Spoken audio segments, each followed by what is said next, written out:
आज हमारा टॉपिक है एम्फाइसीमा।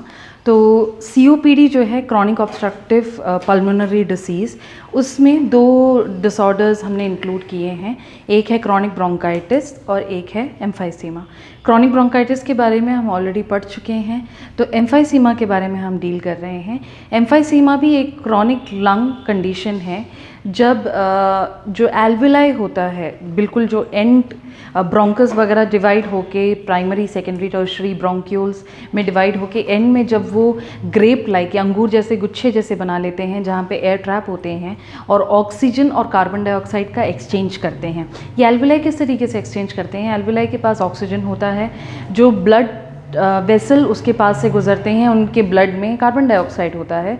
तो कार्बन डाइऑक्साइड एल्विलाई ले लेते हैं और बदले में एल्विलाई ऑक्सीजन ब्लड में दे देते हैं और इस तरीके से ऑक्सीजन और कार्बन डाइऑक्साइड का एक्सचेंज करने में हेल्प करते हैं एल्विलाई। ओके, किसी कारणवश अगर ये एल्विलाई जो हैं ये बहुत ज़्यादा अगर डायलेट हो जाएं, बहुत ज़्यादा अगर बिल्कुल डायलेटेड रह जाएं और फिर वापस कभी कॉन्स्ट्रिक्ट ना हो, तो परमानेंट डायलेशन जो होता है या परमानेंट एक्सटेंशन जो हो जाता है उस एल्विलाई का, उस कंडीशन को हम कहते हैं एम्फाइसीमा।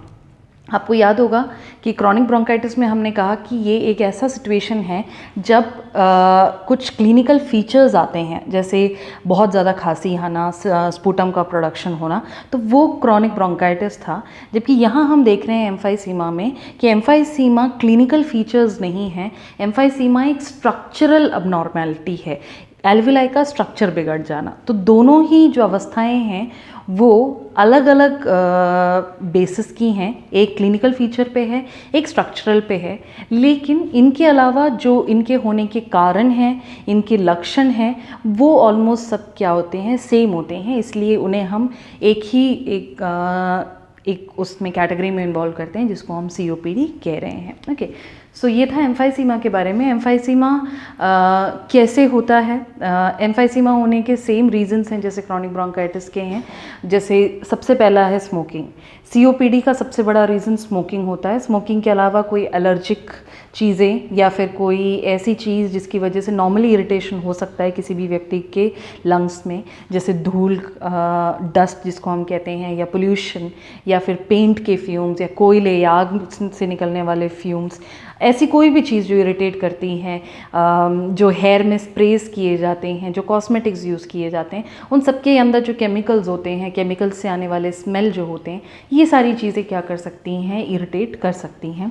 बैक्टीरियल वायरल इन्फेक्शंस एक कारण हो सकता है, कोई और लंग डिसऑर्डर भी एक कारण हो सकता है जैसे निमोनिया वगैरह, उसकी वजह से भी क्या हो सकता है, COPD डेवलप हो सकते हैं। ओके, यहाँ पे जो एम्फाइसीमा है उसमें क्या एक कंडीशन डेवलप हो जाती है कि ये जो एल्विलाई है ये जब बहुत ज़्यादा एक्सटेंट हो गए हैं, और हम जानते हैं कि COPD वापस रिवर्स नहीं होता है, ये परमानेंट डैमेज है, तो ये जो एल्विलाई जो छोटे छोटे गुच्छे जैसे हैं वो बहुत बड़े रूप से एक्सटेंट हो जाते हैं, और ये एक्सटेंट परमानेंटली हो जाते हैं तो वापस ये कभी सिकुड़ेंगे नहीं।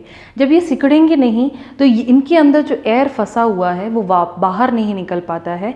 तो जो इनहेल्ड एयर की जो मात्रा होती है ऐसे व्यक्तियों के लंग्स में, वो नॉर्मल से भी बहुत ज़्यादा होती है, लेकिन जो एक्सेल करने में, मतलब ब्रीथ आउट करने में जो एयर की क्वांटिटी होती है वो कम हो जाती है, बहुत कम हो जाती है, क्योंकि जब ये सिकुड़ेंगे नहीं तो ये एयर बाहर नहीं देंगे, लेकिन जब ब्रीथ इन वाला सिचुएशन आता है तब इनके अंदर एयर भर जाते हैं। ओके, तो इसी कारणों से रिलेटेड हम ये देख लेते हैं कि इसके लक्षण क्या हो सकते हैं। तो इसके लक्षण भी ये ज़्यादातर बहुत ज़्यादा खांसी आना, स्पूटम का प्रोडक्शन होना, सांस लेने में दिक्कत होना, चेस्ट में बहुत ज़्यादा भारीपन सा लगना, वेट लॉस हो जाना। ज़्यादातर हम देखते हैं कि ऐसे में वेट लॉस बहुत ज़्यादा हो जाता है और बहुत वीकनेस फील होती है।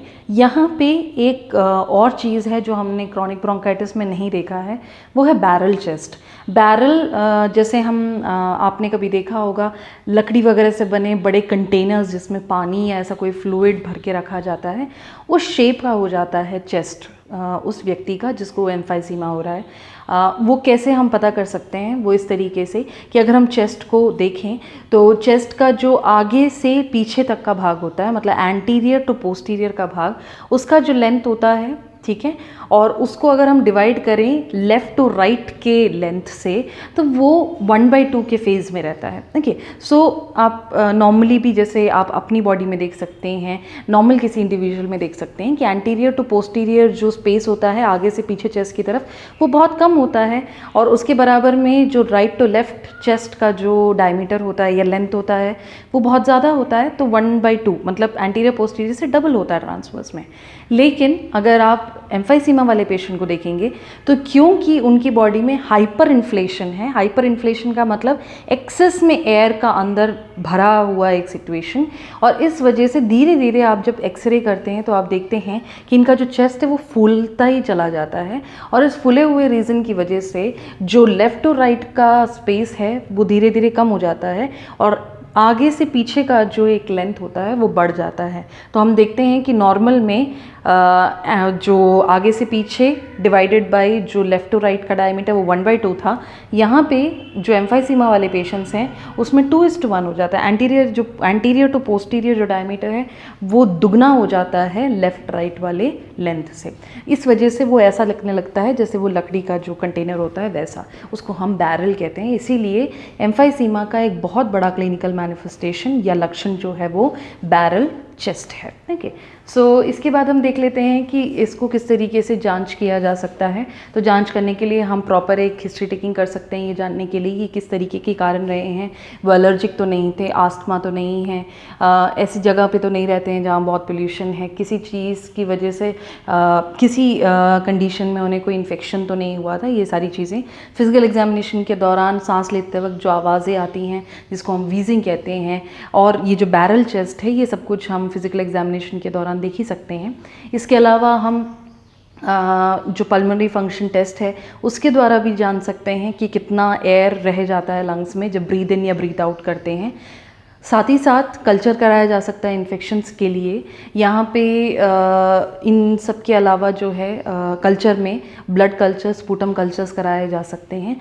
तो ये सारी चीज़ें, इसके अलावा एक्सरे, सीटी, एमआरआईज वगैरह भी की जा सकती हैं। ओके, नेक्स्ट हम बात करते हैं मेडिकल मैनेजमेंट की। मेडिकल मैनेजमेंट में यहाँ पे लक्षण में एक चीज़ रह गया था। ऐसा देखा गया है कि जिन जगहों के एल्वेलाइज ख़राब हो जाते हैं वहाँ से क्योंकि एक्सचेंज नहीं हो पाता है तो किसी कारणवश उसके आसपास के जो ब्लड वेसल्स होते हैं वो बहुत ज़्यादा सिकुड़ जाते हैं या वैसो कंस्ट्रिक्शन हो जाता है, जिसकी वजह से उनकी बॉडी में ऑक्सीजन की जो सप्लाई में प्रॉब्लम आ ही रही होती है, साथ ही साथ एक्सचेंज में प्रॉब्लम आती है और साथ ही साथ ब्लड सप्लाई में भी प्रॉब्लम आ जाती है। तो हम मेडिकल मैनेजमेंट में देखते हैं कि वैसो कंस्ट्रिक्शन के लिए हम वैसो डायलेटर्स देते हैं, ब्रोंकस में हम ब्रोंको डायलेटर्स देते हैं ताकि ये जो म्यूकस वगैरह है वो बहुत जल्दी बाहर आ सकें। ओके, इसके अलावा हम ऐसे पेशेंट्स को एंटी इन्फ्लेमेटरीज दे सकते हैं, कॉर्टिकोस्टेरॉइड्स दे सकते हैं, एंटीबायोटिक्स या एंटीवायरल्स, एंटीपायरेटिक्स, ये चीज़ें देख सकते हैं, म्यूकोलाइटिक्स दे सकते हैं। अदरवाइज़ हम पेशेंट को ऑक्सीजन थेरेपी देते हैं, स्टीम इनहेलेशन देते हैं, नेबुलाइज़र देते हैं, और साथ ही साथ अगर बहुत ज़्यादा म्यूकस भरा हुआ है तो हम ड्रेनेज कर सकते हैं या थोरेसेंटेसिस कर सकते हैं, जिसकी वजह से ये जो म्यूकस है ये बाहर आ सके। ओके, अगर हम सर्जिकल मैनेजमेंट की बात करें तो यहाँ पे बुलेक्टमी किया जाता है। बुले जो है वो उस जगह को कहा जाता है लंग्स के जहाँ पे उतना लंग्स का एरिया जो ख़राब हो चुका है और किसी भी तरीके से वो रेस्पिरेशन में मदद नहीं कर पा रहे हैं, तो उस एक ख़राब जगह को हम बुले कहते हैं, तो उसको काट के हटाना हम बुलेक्टमी कहते हैं। इसके अलावा लंग वॉल्यूम रिडक्शन सर्जरी जो है वो की जा सकती है एक भाग को हटाने के लिए, एक लोब पूरा हटाने के लिए, और साथ ही साथ हम लंग ट्रांसप्लांटेशन भी कंसिडर कर सकते हैं अगर पूरा लंग्स उनका ठीक से काम नहीं कर रहा है। ओके, नर्सिंग मैनेजमेंट की अगर हम बात करें तो सेम जैसे हमने क्रॉनिक ब्रोंकाइटिस में भी देखा कि हम स्मोकिंग अवॉइड करने के लिए कहते हैं, और भी अगर इलिसिट ड्रग्स या अल्कोहल की आदतें हैं तो वो अवॉइड करने के लिए कहा जाता है। बहुत ज़्यादा मिल्क या मिल्क प्रोडक्ट्स को यूज़ करने से मना किया जाता है ताकि म्यूकस बहुत ज़्यादा थिक ना हो जाए। एक्सरसाइजेस प्रॉपरली करने को कहा जाता है, प्रॉपर पोजीशन के लिए एडवाइस किया जाता है। इसी के साथ साथ हम प्रेफर करते हैं कि पेशेंट थोड़ा चलें ताकि उसकी वजह से भी जो ब्लड सप्लाई है वो ठीक से हो सके। ओके, तो ये था COPD के बारे में। COPD में हमने 2 कंडीशंस के बारे में बात किया, क्रॉनिक ब्रोंकाइटिस और एम्फाइसीमा। आई होप कि आपको ये टॉपिक समझ में आया है। इससे रिलेटेड अगर आपको कोई डाउट है तो आप पूछ सकते हैं। Thank you.